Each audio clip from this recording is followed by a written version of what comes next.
Astro science channel வாயிலாக உலகெங்கும் வாழ்ந்து கொண்டிருக்கும் சகோதர சகோதரிகளுக்கு அன்பார்ந்த வணக்கங்கள் மற்றும் வாழ்த்துக்கள். இன்றைய பதிவு ஐப்பசி மாத ராசி பலன்கள். முதலில் இந்த ஐப்பசி மாதத்துக்குரிய கிரக நிலைகளை பார்க்கலாம்.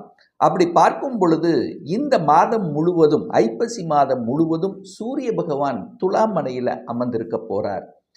இந்த புதன் பகவானானது ஐப்பசி மாதம் 7ஆம் தேதி, அதாவது 24/10/2025 அன்று துலாமிலிருந்து விருச்சிக மனைக்கு பெயர்ச்சியாகிறது. அதே போல செவ்வாய் பகவானும் பார்த்தீங்கன்னா துலாத்திலிருந்து விருச்சிகத்துக்கு பெயர்ச்சியாகிறது இந்த ஐப்பசி மாதம் 10ஆம் தேதி, அதாவது 27/10/2025. அதே போல சுக்கிர பெயர்ச்சியும் நடக்குது. அந்த சுக்கிரன் கன்னியிலிருந்து துலாம் தனது சொந்த வீட்டுக்கு பெயர்ச்சியாகிறார் ஐப்பசி மாதம் 16ஆம் தேதி, அதாவது 2/11/2025. அதுவும் மிக முக்கியமாக இந்த ஐப்பசி மாதத்தின் நிகழ்வு அப்படின்னா குருவினுடைய அதிசார பெயர்ச்சி, அதாவது மிதுனத்திலிருந்து கடகமனைக்கு பெயர்ச்சியாகிறார். அதாவது உச்ச குருவாக அமர்ந்து பலனை தரப்போகிறார். அதாவது ஐப்பசி மாதம் 1/18/10/2025 அன்று சனி பகவான் வக்ர நிலையில் மீனமனையிலும், ராகு பகவான் கும்பத்திலும், கேது பகவான் சிம்மத்திலும் அமர்ந்திருக்கக்கூடிய இந்த கிரக நிலைகளை வைத்துக்கொண்டு இந்த ஐப்பசி மாதம் என்ன பலன், எப்படி இருக்க போது, எதை செய்யலாம், எதை செய்யக்கூடாது என்பதை இந்த 12 ராசிகளுக்கும் தனித்தனியாக நம்ம பார்க்க போகிறோம். அதற்கு முன்னால் நம்முடைய சேனலை நீங்கள் ஃபர்ஸ்ட் டைம் பார்ப்பவர்கள் என்றால் மறக்காம சப்ஸ்கிரைப் பண்ணிக்கங்க. சிம்ம ராசி அன்பர்களே, இந்த ஐப்பசி மாதம் என்ன பலன் எப்படி இருக்கும் அப்படின்னு பார்க்கும் பொழுது உங்கள் ராசியில் கேது பகவான் உட்கார்ந்திருக்கார்.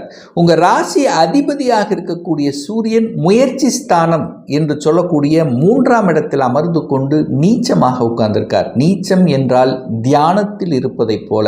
அப்போது உங்களுக்கு இந்த சிம்மராசி என்பவர்களுக்கு அஷ்டம சனி நடக்குது. உங்கள் ராசிநாதன் நீச்சமாக இருக்குது. அப்போ என்ன ஒரு மாதிரியான மனக்குழப்பம் அப்படிங்கிறது சிம்மத்துக்கு நிச்சயமாக உண்டு. அப்போது இந்த காலகட்டம், அதாவது இந்த ஐப்பசி மாதம் 16ஆம் தேதி வரை எது புதிய விஷயமாக இருந்தாலும் ரொம்ப யோசித்து முடிவெடுக்கணும் அப்படிங்கிறத ஞாபகத்தில் வைத்து கொள்ளுங்கள். இந்த ஐப்பசி மாதம் 16க்கு அப்புறம் சுக்கிர பகவான், அதாவது 3க்குரியவன், முயற்சி ஸ்தானத்தின் அதிபதியாக இருக்கக்கூடிய சுக்கிரன் ஆட்சி பலம். அப்போ என்ன ஆக போகிறார், சூரியன் நீச்ச பங்கமாக மாறப்போகிறார். அப்போ வலுப்பெறுகிறது. அப்போ ஐப்பசி மாதம் 16க்கு அப்புறம் உங்கள் முயற்சிகள் அத்தனையும் சக்ஸஸ் கொடுக்கும். அது வரைக்கும் கொஞ்சம் தடை தாமதம்னா அதை பற்றி பெருசாக எடுத்துக்க வேண்டாம் அப்படிங்கிறத ஞாபகத்தில் வைத்து கொண்டு செயல்படுத்துங்கள். 2ஆம் அதிபதி தனம், குடும்பம், வாக்குஸ்தானத்தின் அதிபதியாக இருக்கக்கூடிய புதன் பகவான் முயற்சி ஸ்தானத்தில் இருக்கிறது ஒரு சிறப்பு தான். அதே சமயத்தில் இந்த மாதம் ஐப்பசி மாதம் 7ஆம் தேதி 4ஆம் இடம் என்று சொல்லக்கூடிய சுகஸ்தானத்தில் போய் அமர்கிறார். 2க்குரியவன் தனக்கு 3ஆம் இடம் என்று சொல்லக்கூடிய வளர்ச்சியை கொடுக்கக்கூடிய 4ஆம் இடத்துல. அப்போ அந்த 4ஆம் இடத்தில் அமர்ந்து கொண்டு குருவினுடைய பார்வையும் பெறுவது சிறப்பு. அப்போது பணம் வரும், பணத்தை முதலீடு செய்வதற்கான அமைப்புகள், சந்தர்ப்பங்கள் தேடி வரும். ஏன்னா 12ஆம் இடத்துல குரு உச்சபலத்தோட வலிமையாக இருக்கார்.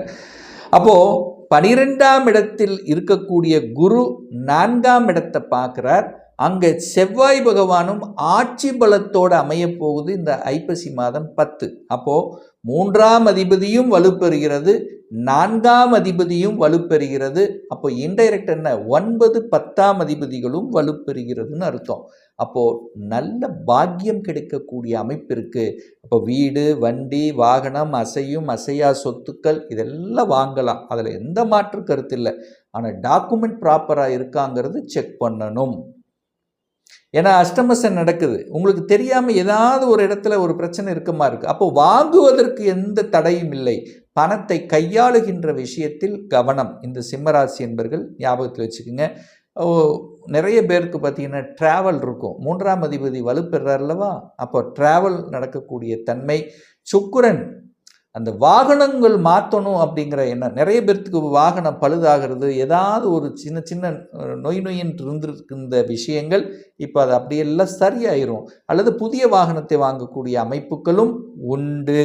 நிச்சயமாக வாங்கலாம் இந்த சிம்மராசி அன்பர்கள். 5ஆம் அதிபதி 12ல் போய் இருக்கார். 5ஆம் அதிபதி உச்ச பலம் பெறுகுது. அப்போது உங்கள் குழந்தைகள் எங்கே போவாங்க? வெளியூருக்கு போவாங்க. அதாவது குழந்தைகள் இப்போவே அந்த ஐடியா அவங்க மனசில் ஆழமாக வந்துடும். நான் படிப்பதற்கு தன்னுடைய ஊரை விட்டு வெளியூர், வெளி மாநிலம், வெளி ஸ்டேட், அதர் கண்ட்ரி, வேறு கண்ட்ரிக்கு போய் படிக்கணும். ஸோ இந்த மாதிரி அந்த எண்ணங்கள் எல்லாமே இப்போவே விதைக்க ஆரம்பிச்சிடும். அப்போ படிப்பு சூப்பராக படிப்பாங்களா? நல்லா படிப்பாங்க. ஏன்னா 5ஆம் அதிபதி உச்சம் வலுப்பெறுகிறது.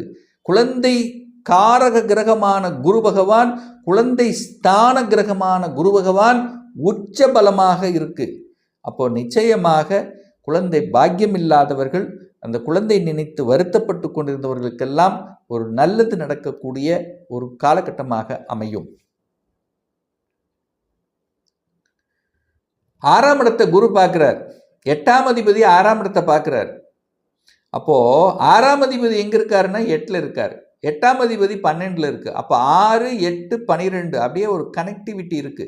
அதாவது 8ஆம் அதிபதி 12ஆம் இடத்தில் அமர்ந்து கொண்டு 6ஆம் இடத்தை பார்க்கிறார், 8ஆம் இடத்தை பார்க்கிறார். அப்போ என்ன அமைப்புன்னா, கெட்டவன் கெட்டிடில் கிட்டிடும் ராஜயோகம் என்கின்ற அமைப்பு சிம்மராசி என்பவர்களுக்கு ஏற்படுத்துது. திடீர் அதிர்ஷ்டம். இது வரைக்கும் வேலையே இல்லை, வேலை போய் 2 மாதம் ஆகிவிட்டது, வேலை கிடைக்கல, நிறைய இன்டர்வியூ அட்டன் பண்ணேன், டக்குன்னு கிடைச்சிரும். திடீர் அதிர்ஷ்ட வாய்ப்புகளை கொடுக்கும். எனக்கு ப்ரொமோஷன் வரணும், ஒரு 3 மாதம் 4 மாதம் ஆச்சு, அழுத்தம் ப்ரெஷராக இருக்குது, ப்ரொமோஷன் கிடைக்க மாட்டேங்குது, பயங்கர வேலை, அதாவது ஒரு என்ன சொல்கிறது, ஒரு டிரான்ஸ்ஃபரோட ஒரு ப்ரொமோஷன் வேணும். ஸோ இந்த மாதிரி எல்லாம் இருக்கின்றவர்களுக்கு திடீர் அதிர்ஷ்ட வாய்ப்பு தான், திடீர்னு தான் கிடைக்கும். அப்போது இந்த மாதிரி அதிர்ஷ்டங்கள் கிடைக்கக்கூடிய அமைப்புங்கிறது உண்டு. ஆனால் இந்த வம்பு வழக்கு, கோர்ட்டு கேஸ், இந்த மாதிரி விஷயத்துக்குள்ளே போகக்கூடாது.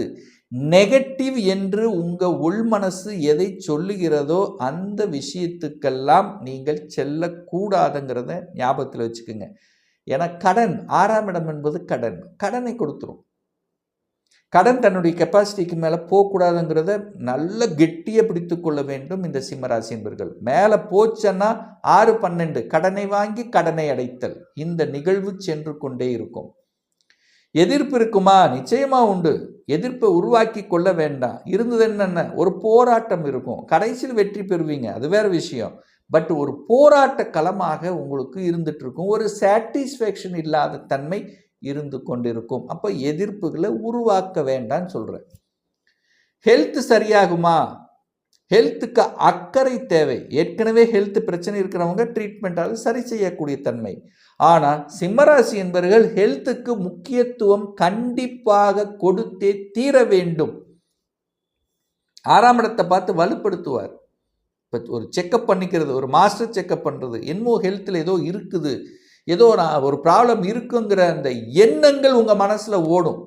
செக் பண்ணி பார்த்தா அது இருக்குதோ இல்லையா ரெண்டாவது, பட் செக் பண்ணணுங்கிற அந்த உணர்வுகளை நிச்சயமாக இந்த சிம்மத்துக்கு ஏற்படுத்தும். இந்த கணவன் மனைவி சார்ந்த விஷயங்கள், 7ஆம் அதிபதி போய் 8ல் இருக்கிறதுனால கணவன் மனைவி சார்ந்த விஷயங்கள் கொஞ்சம் விட்டு கொடுத்து போகணும். சின்ன சின்ன விஷயத்துக்கு பெருசாக்கக்கூடாது. ஈகோ கிளாஸ் கண்டிப்பாக கூடாது. தன்னுடைய குடும்பம், தன்னுடைய மனைவி, தன்னுடைய கணவன் அப்படிங்கிற அந்த உணர்வுகளை சிம்மராசி என்பவர்கள் நிச்சயமாக வளர்த்து கொள்ள வேண்டும். ஏன் சொல்கிறேன் அப்படின்னா, 7ஆம் இடத்தில் ராகு உட்கார்ந்திருக்கார். ஒரு பாம்பு, கணவன் ஸ்தானம் அல்லது மனைவி ஸ்தானம், அங்கே ஒரு பாம்பு இருக்குது. அப்போது கொஞ்சம் பயம் இருக்கா இல்லையா? அப்போது ராகுங்கிறது 3ஆம் நபர்கள். உங்கள் குடும்ப விஷயத்தில் மற்றவர் குறுக்கீடு வராமல் பார்த்து கொள்ளணும். நீங்கள் மற்றவர் குடும்ப விஷயத்துக்கு போகக்கூடாது. சரி, 7ஆம் அதிபதி 8ல் போயிட்டார்.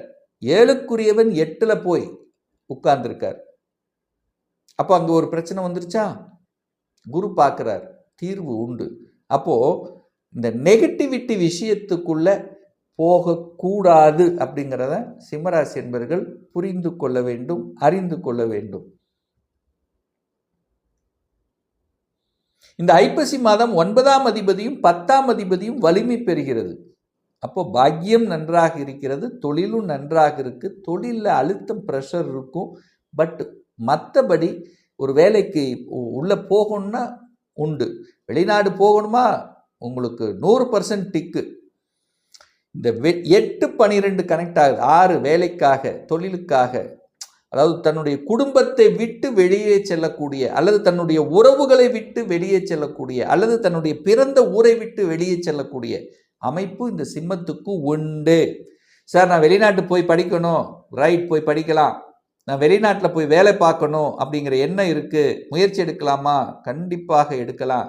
சார், நான் ஏற்கனவே வெளிநாட்டில் இருக்கிறேன், எனக்கு பிஆர் கிடைக்குமா, இல்லை அங்கே தங்குவதற்கு, அங்கே வேலை பார்ப்பதற்கான கொடுப்பினை இருக்கா, அல்லது மாற்றம் உண்டா? உண்டு. எனக்கு குரு 12ல் உச்சபலத்தோடு இருக்கார். வெளிநாட்டு ஸ்தானம் என்று சொல்லக்கூடிய அந்த 12ஆம் இடத்தில் ஒரு நல்லவன் என்று சொல்லக்கூடிய, சிம்மத்துக்கு 5க்குரியவன் என்று சொல்லக்கூடிய குரு பகவான் உச்ச பலத்தோடு இருக்கிறார். அப்போ நிச்சயமாக வெளிநாட்டு தொடர்புகள், வெளிநாட்டு சம்பந்தப்பட்ட நிகழ்வுகள் கொடுக்கக்கூடிய ஒரு அற்புத மாதமாக இந்த ஐப்பசி மாதம் நிச்சயமாக சிம்மத்துக்கு அமையும். திடீர் அதிர்ஷ்ட வாய்ப்புகள், திடீர் யோக வாய்ப்பு, ஏன்னா திடீர் தான் 6, 8, 12 சேர்ந்தாலே அங்கே ஒரு வகையில் திடீர் வாய்ப்புகளை கொடுக்கக்கூடிய அமைப்பு, திடீர் அதிர்ஷ்டங்கள், திடீர் பணப்புழக்கம் கொடுக்கக்கூடிய அமைப்பு உண்டு. ஒரு நல்ல தெய்வ வழிபாடு இந்த சிம்மராசி அன்பர்களுக்கு இந்த ஐப்பசி மாதம் அப்படின்னு எடுத்துட்டா, ஐப்பசி மாதம் 18ஆம் தேதி 4/12/2025 செவ்வாய்க்கிழமை அன்னைக்கு சந்திர பகவானுடைய ஜெயந்தி பிறந்த நாள் வர இருக்கிறது. இந்த சந்திரனுங்கிறது சிம்மத்துக்கு விரையாதிபதி. சார், எந்த காசே கையில் நிற்க மாட்டேங்குது, எதனாலும் விரயமாயிட்டே இருக்குது, மனம் விரயமாக இருக்குது, மனதில் குழப்பமாகவே இருக்குது, மன கன்ஃபியூஷனாகவே இருக்குது. என்னதான் நாம் சூரியனைப் போல நல்ல ஸ்ட்ரைட் ஃபார்வர்டாக இருந்தாலும் மனசுக்குள்ள உள்ளுக்குள்ள ஒரு பயம் கலந்த உணர்வு நமக்கு இருந்துட்டு இருக்கு. தாய் சார்ந்த விஷயங்கள், தாயினுடைய ஹெல்த் சம்பந்தப்பட்ட விஷயங்கள், மனம் சம்பந்தப்பட்ட விஷயங்கள், இதெல்லாமே நல்லா இருக்கணும் அப்படின்னா நவ கிரகத்தில் இருக்கக்கூடிய சந்திர பகவானை சென்று வழிபடுவதும், திங்களூரில் அமர்ந்திருக்கக்கூடிய அந்த சந்திர பகவானை சென்று வழிபடுவது சிம்ம ராசினருக்கு உகந்தது.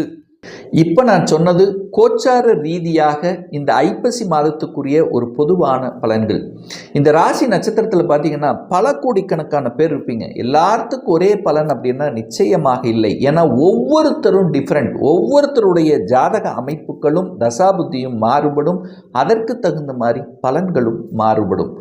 ஒரு துல்லிய பலன் வேணும், உங்கள் ஜாதகத்தை பற்றி தெரிஞ்சுக்கணும், ஒரு கன்சல்டேஷன் எடுத்துக்கணும் என்று விருப்பமுடைய அன்பர்கள் டிஸ்பிளே தெரியக்கூடிய நம்பருக்கு வாட்ஸ்அப் மூலியமாகவோ ஃபோன் கால் மூலியமாகவோ தொடர்பு கொண்டு நேரடியாகவோ அல்லது ஆன்லைன் மூலமாகவோ கன்சல்டேஷன் எடுத்துக்கலாம். நம்மளுடைய அலுவலகம் கோயம்புத்தூரில் அமைந்துள்ளது. அதாவது கோயம்புத்தூரிலிருந்து மேட்டுப்பாளையம் செல்லும் வழியில் வெள்ளக்கிணர் பிரிவுக்கு அருகில் அன்னபூர்ணா ஹோட்டலுக்கு பக்கத்தில் அமைந்துள்ளது. பிரியர் அப்பாயின்மெண்ட் வாங்கிட்டு நேரடியாக கன்சல்டேஷன் எடுத்துக்கலாம். நிச்சயமாக இந்த பதிவு ஏதாவது ஒரு ரூபத்தில் யூஸ்ஃபுல்லாக இருக்குங்கிறதுல எந்தவித மாற்று கருத்தும் இல்லை. இந்த ராசி நட்சத்திர நேயர்கள் அனைவரும் வாழ்க வளர்க வளம் பெற என்று எனது வாழ்த்தினை தெரிவித்துக் கொண்டு விடைபெறுகிறேன். நன்றி, வணக்கம், வாழ்த்துக்கள்.